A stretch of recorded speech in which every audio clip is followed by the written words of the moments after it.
Assalamualaikum warahmatullahi wabarakatuh. Perkenalkan, nama saya Siti Halimah. Saya dari Prodi Ekonomi Syariah di Sekolah Tinggi Ekonomi Islam Ar-Risalah Ciamis. Pada kesempatan kali ini, saya akan menjelaskan materi tentang prinsip-prinsip ekonomi Islam. Materi ini diajukan untuk memenuhi salah satu tugas mata kuliah pengantar ekonomi Islam. Tak lupa saya ucapkan terima kasih kepada Bapak Ganjar Santika SEIME selaku dosen pengampu mata kuliah pengantar ekonomi Islam, sehingga dapat menambah wawasan dan pengetahuan di bidang studi yang saya tekuni. Terima kasih, selamat menyaksikan. Yang pertama ialah prinsip-prinsip ekonomi Islam. Sebelum memasuki prinsip-prinsip ekonomi Islam, aktivitas ekonomi terbagi dalam dua bingkai. Yang pertama, bingkai akidah, yang kedua, bingkai syariah. Bingkai akidah ialah setiap aktivitas seorang muslim harus berniat untuk mengharapkan keridhaan dari Allah Subhanahu wa taala dengan penuh keikhlasan, kerelaan, dan isti'anah, ialah memohon pertolongan Allah.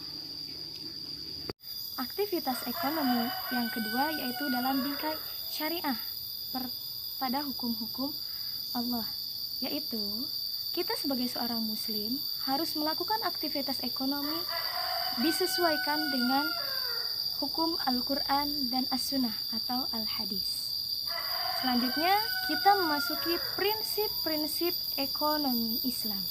Yang pertama yaitu prinsip ketauhidan. Kita sebagai seorang muslim tidak akan terlepas dari namanya ketuhanan. Dalam melakukan aktivitas ekonomi, kita harus selalu melibatkan adanya Tuhan yang selalu mengawasi dan melindungi kita dalam melakukan setiap aktivitas.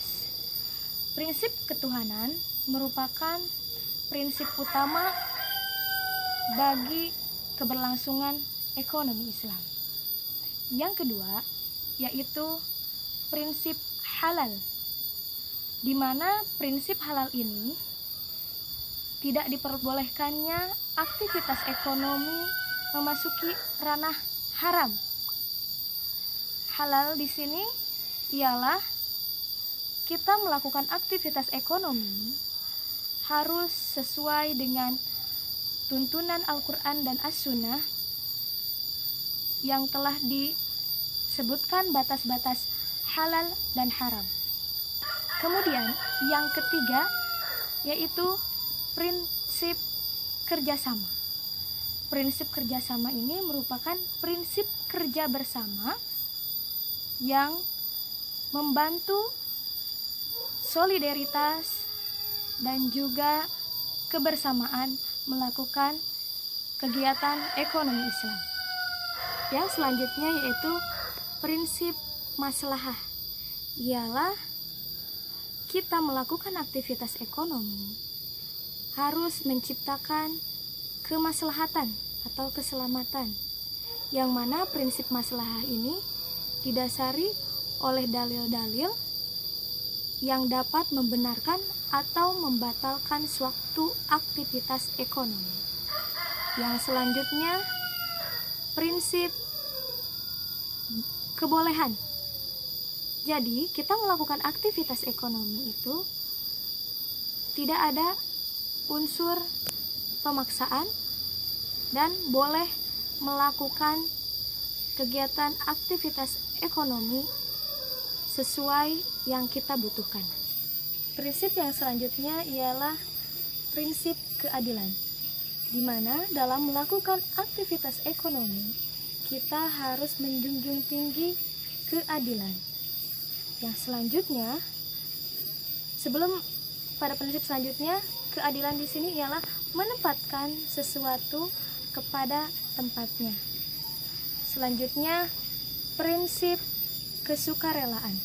Prinsip selanjutnya ialah prinsip amanah, di mana kita dalam melakukan aktivitas ekonomi harus didasari dalam keamanan atau kejujuran, yang mana tidak ada unsur kebohongan. Selanjutnya, prinsip menjauhi unsur riba. Nah, prinsip menjauhi unsur riba ini di mana dalam melakukan aktivitas ekonomi kita tidak boleh memasukkan atau kita tidak boleh melakukan aktivitas-aktivitas yang berbau riba, yaitu misalkan kita melakukan perdagangan dalam keuntungan yang lebih karena adanya unsur riba, bukan karena harga dari barang itu sendiri. Kemudian yang terakhir, prinsip zakat.